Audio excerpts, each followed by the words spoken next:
guys, selamat datang kembali di channel Oyen GG. Di video kali ini kita akan melanjutkan cerita Donghua, Battle Truck The Heaven. Ayo langsung aja ke alurnya. Tidak mungkin, bahkan jika saya mati, saya tidak akan dikendalikan oleh Taisu. Jian Xiangyang berkata dengan serius. Mendengar itu, permaisuri menutupi mulutnya dan terkikik perlahan. Mungkin bagi permaisuri, ini hanya leluconnya. Tapi Jian Xiangyang menganggapnya serius. Namun permaisuri suka menggodanya ketika dia melihat Jian Xiangyang sedang serius. Kalau begitu, Yang Mulia, bukankah kita harus segera bergerak? Melihat ekspresi serius Xiangyang, Xiaoyan telah menghilang untuk sementara waktu dan belum dapat ditemukan dimanapun. Tapi permaisuri sepertinya tidak terburu-buru dan tidak khawatir tentang dia. Permaisuri tersenyum melihat Jian Xiangyang yang tampak khawatir dan berkata perlahan, "Secara alami saya khawatir, tetapi saya pikir dengan kekuatannya saat ini, mereka tidak akan mampu untuk membunuhnya. Sebelumnya, bukanlah Anda telah melihat kartu truf apa yang dia gunakan untuk melenyapkan pasukan Taisu? Dan dia selalu memiliki kekuatan yang tak terduga." Pada saat ini, permaisuri sangat percaya pada Xiaoyan. Tetapi, jika Xiaoyan mendengarnya, mungkin dia akan berharap permaisuri tidak akan begitu percaya kepadanya. Setelah semburan kelembutan dan kelembapan, Xiaoyan merasa seolah-olah dia telah terlempar ke arus yang bergejolak dan retakan dalam ruang dan waktu. Dia jatuh ke dalamnya.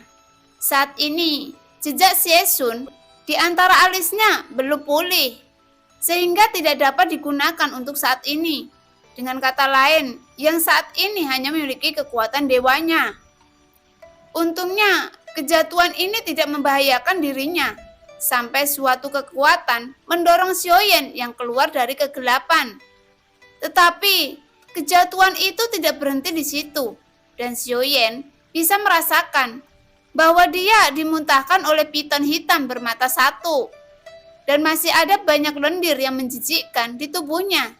Tetapi ketika energinya padam, kemudian nyala api menyebar langsung membakar lendir itu menjadi abu, dan ketika Xiaoyan mengangkat kepalanya untuk melihat sekelilingnya, tiba-tiba pupil di antara alis berkedut muncul di wajah Xiaoyan.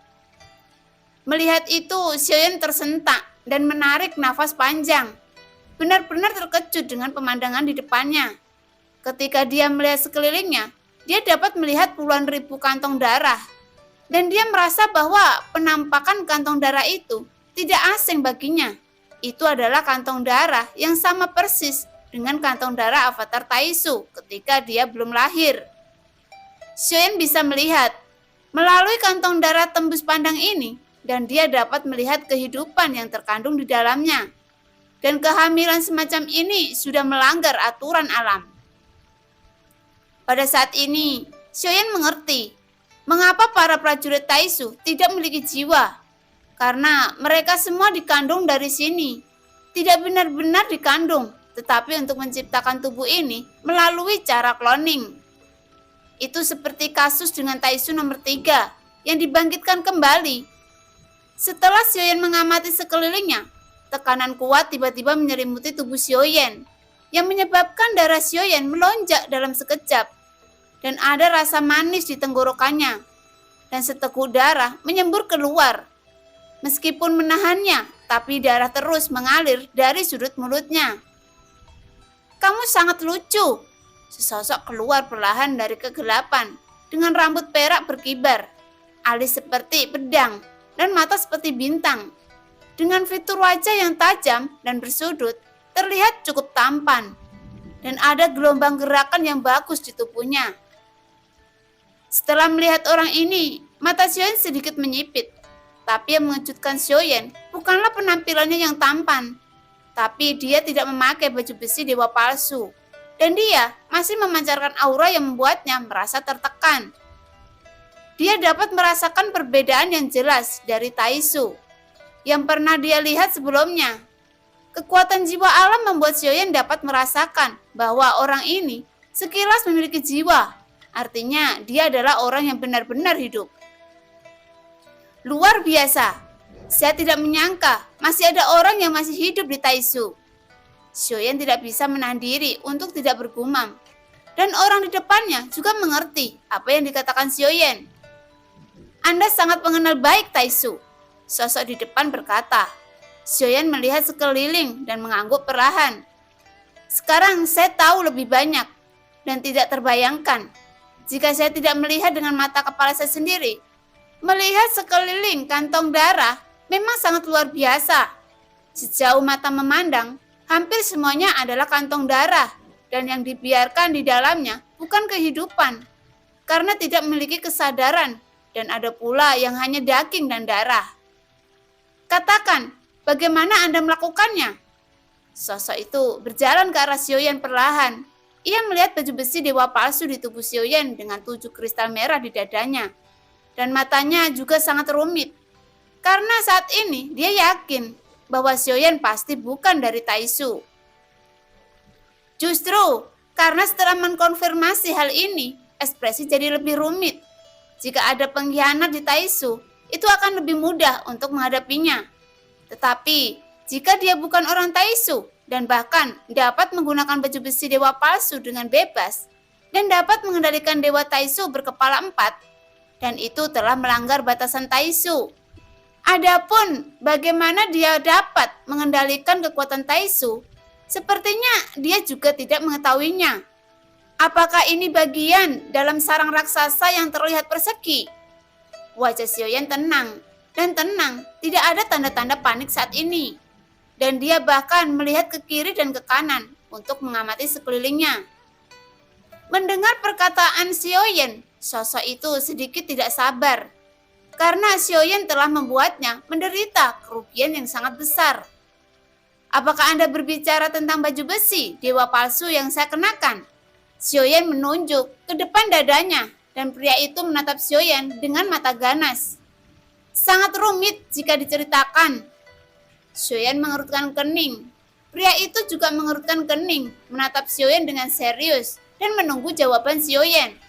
Sederhananya, mereka ingin membunuhku terlebih dahulu, dan saya membunuh mereka semua untuk membela diri. Dan ini adalah barang rampasan saya, jadi saya memakainya. Xiaoyan berkata dengan serius. Begitu kata-kata itu jatuh, pria itu tiba-tiba melangkah maju, mengulurkan telapak tangan, dan dengan kejam mencengkeram leher Xiaoyan dengan ganas. Anda jelas tahu apa yang saya minta.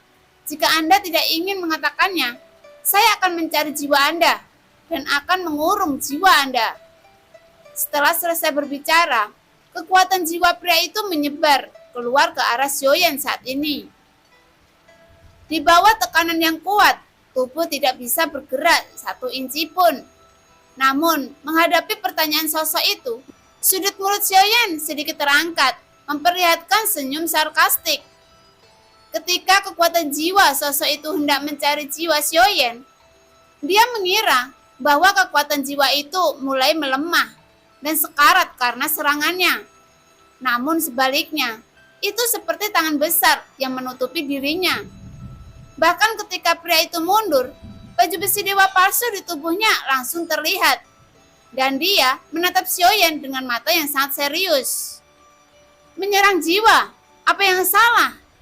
Silakan dan bayar kembali. Saya ingin melihat siapa mengatakan siapa. Sudut mulut Xiaoyan mengarah ke atas. Meskipun tubuhnya tidak kurang bergerak, kekuatan jiwanya sangat kuat. Memang tidak terpengaruh sama sekali. Pada saat yang sama, selama sosok tidak berani mencari jiwanya, sebaliknya, Xiaoyan yang akan berani mencari jiwanya. Kebetulan sekali, Xiaoyan juga ingin mencari seseorang dari Taisu untuk mencari jiwa mereka. Karena mencari informasi dari jiwa mereka akan memperoleh informasi yang lebih akurat. Dan Xiaoyan akan lebih mempercayainya daripada mendengarkan apa yang mereka katakan dari mulutnya. Mencari jiwa untuk informasi. Namun, sosok itu jelas tidak akan memberi Xiaoyan kesempatan lagi. Dan segera ada kekuatan yang menekan kekuatan jiwa Xiaoyan lagi. Tubuh dan jiwa sedang ditekan oleh kekuatan yang kuat. Saat ini, yang membuat kulit Xiaoyan juga berubah saat ini. Dan situasi saat ini mungkin agak buruk.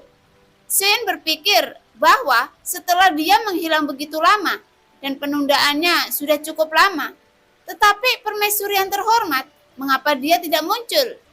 Xiaoyan bertanya dalam hati. Jelas ini tidak sejalan dengan akal sehat. Pria dan wanita saling mempercayai, namun tidak menurut pemahaman Xiaoyan tentang permaisuri, dan kemungkinan ini sangat kecil. Atau mungkin ada sesuatu yang menahan permaisuri. Xiaoyan berpikir bahwa yang terakhir lebih mungkin. Lagi pula dia masih percaya bahwa permaisuri mencintainya.